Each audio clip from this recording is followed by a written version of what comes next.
بسم اللہ الرحمن الرحیم۔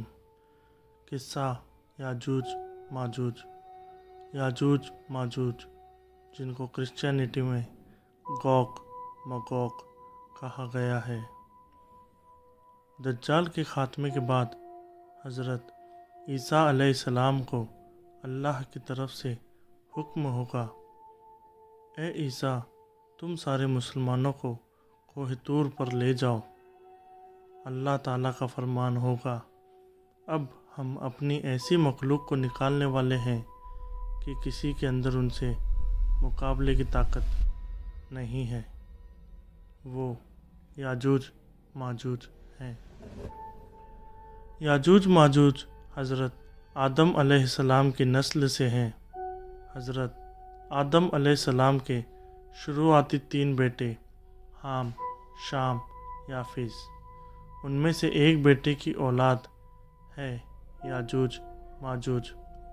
یہ انتہائی جاہل، ان پڑھ، کافر، خونخوار اور جنگلی قسم کے لوگ ہیں۔ یہ دنیا کے کسی کونے میں آج بھی آباد ہیں۔ یقینی طور پر کوئی نہیں بتا سکتا یہ کہاں آباد ہے۔ سائنسدانوں نے بہت کھوج کی لیکن وہ ان کا پتہ نہیں لگا سکے اور کبھی پتہ لگا بھی نہیں سکتے، کیونکہ اللہ تعالیٰ ان کو قیامت کے قریب ظاہر کرے گا۔ حضرت ذوالقرنین جو اس وقت کے بادشاہ تھے، جن کی بادشاہت کو قرآن نے بیان کیا ہے، ان کی ریاست نے یاجوج ماجوج کے ظلم اور ستم اور قتل و غاری کی اپنے بادشاہ سے شکایت کی، اور تب حضرت ذوالقرنین نے اپنی ریاست کی مدد سے یاجوج ماجوج کی پوری قوم کو ایک دیوار کے پیچھے بند کر دیا۔ یاجوج ماجوج کی طاقت کو مد نظر رکھتے ہوئے بادشاہ ذوالقرنین نے دیوار کو تانبے کے لعاب سے بنوایا۔ ادھر جب عیسیٰ علیہ السلام سارے مسلمانوں کو لے کر کوہ طور پر پہنچ جائیں گے، تبھی اللہ پاک یاجوج ماجوج کو آزاد کر دے گا۔ آزاد ہوتے ہی یہ قوم ساری زمین پر پھیل جائے گی، پھر لوٹ مار، قتل و غارت، حالات، تباہی، بربادی شروع کر دے گی۔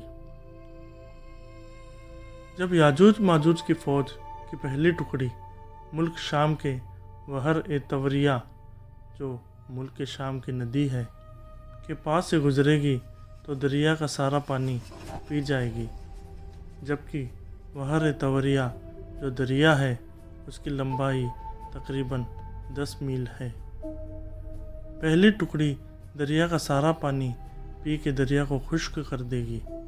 جب پیچھے والے لوگ دریا کے پاس پہنچیں گے تو ایک دوسرے سے کہیں گے، یہاں کسی زمانے میں پانی ہوگا، جبکہ وہ اس بات سے غافل ہوں گے کہ ابھی ابھی ہمارے بھائیوں نے یہاں پانی پیا ہے۔ پھر ایک دوسرے سے کہیں گے، ہم نے زمین کی ساری مخلوق کو مار دیا، اب جو آسمان میں مخلوق ہے اسے بھی مارنا چاہیے۔ پھر یہ لوگ جبل قمر پہنچ جائیں گے۔ جبل قمر بیت المقدس کے قریب ایک پہاڑ کا نام ہے۔ وہاں کھڑے ہو کر یہ آسمانوں کی طرف تیر چلائیں گے۔ تیر جب واپس آئے گا تو وہ تیر خون میں سنا ہوگا۔ یاجوج ماجوج یہ دیکھ کر بہت خوش ہوں گے کہ آسمان کی مخلوق کو بھی ہم نے مار دیا۔ اللہ جانے کہ وہ تیر پرندوں کے خون سے سنے ہوں گے یا اللہ کی قدرت سے ان پر خون لگے گا۔ بہرحال یاجوج ماجوج خوشی سے جھوم اٹھیں گے۔ ادھر جب عیسیٰ علیہ السلام مسلمانوں کے ساتھ کوہ طور پر ہوں گے، وہاں کھانے پینے کی چیزوں کا یہ عالم ہو جائے گا کہ ایک بھیڑ کے سر کی قیمت 100 دینار سے زیادہ ہوگی، کیونکہ زمین پر اترنے کا موقع نہیں ہوگا۔ کھانے پینے کی چیزیں نایاب ہو جائیں گی۔ پھر حضرت عیسیٰ علیہ السلام اور سارے مسلمان مل کر اللہ سے دعا کریں گے کہ اے اللہ ہمیں یاجوج ماجوج کے فتنے سے نجات دلا۔ اللہ دعا کو قبول کر لے گا اور یاجوج ماجوج کی طرف نوف کی بیماری بھیج دے گا۔ نوف کی بیماری جو آج کل جانوروں میں ہو جاتی ہے، جس سے جانور کے گردن میں کیڑے پڑنے لگتے ہیں اور جانور مر جاتا ہے، اسی طرح دعا قبول ہوتے ہی یاجوج ماجوج کی گردن میں بھی کیڑے پڑ جائیں گے اور وہ سب ایک ساتھ مر جائیں گے۔